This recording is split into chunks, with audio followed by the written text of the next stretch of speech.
Now we're going to enter the world of half-drop repeats.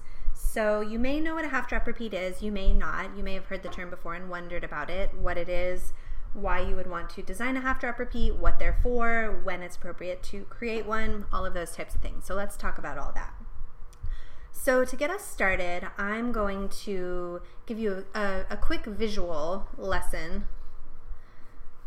So to get us started, I'm going to show you just some simple grids of the different types of repeats and how they actually work within a pattern tile. So we'll be talking about straight repeats, half-drop repeats, and brick repeats, which are another type of repeat that are basically a half-drop repeat but rotated 90 degrees. So first I'll show you just the basic grid or straight repeat, which is what we've been designing up until now.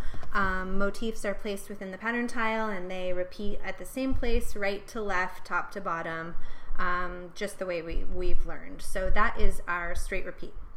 A half-drop repeat is different because the motifs in a half-drop repeat repeat in columns that shift down half a step the length of a square or a motif from column to column. So as you can see in this example, starting with the left-hand column along the left edge of the square, that column is where it is, and then the next column right next to it to the right drops down half a step exactly the length of that square and sits right there. And then the third column goes back to its original placement. The next column drops down that half step again.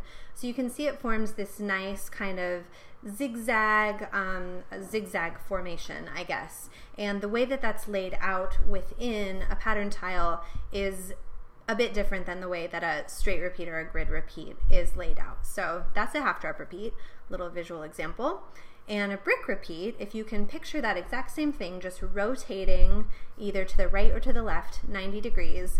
A brick repeat is the same thing, but instead of columns shifting a half step, it's rows that are shifting a half step to either the right or the left. So the top row is where it is, and then the next column down shifts over half a step, half the width of that square, and then the column below that is back to its original placement. So again, it does this nice zigzag pattern, but the zigzag is going the other direction. So hopefully that little visual example will help you become a little more clear about what we're doing as we're putting this together, because it can get a little bit tricky and confusing, especially as we're creating more complex half-drop repeats, which we will get into in just a few short minutes.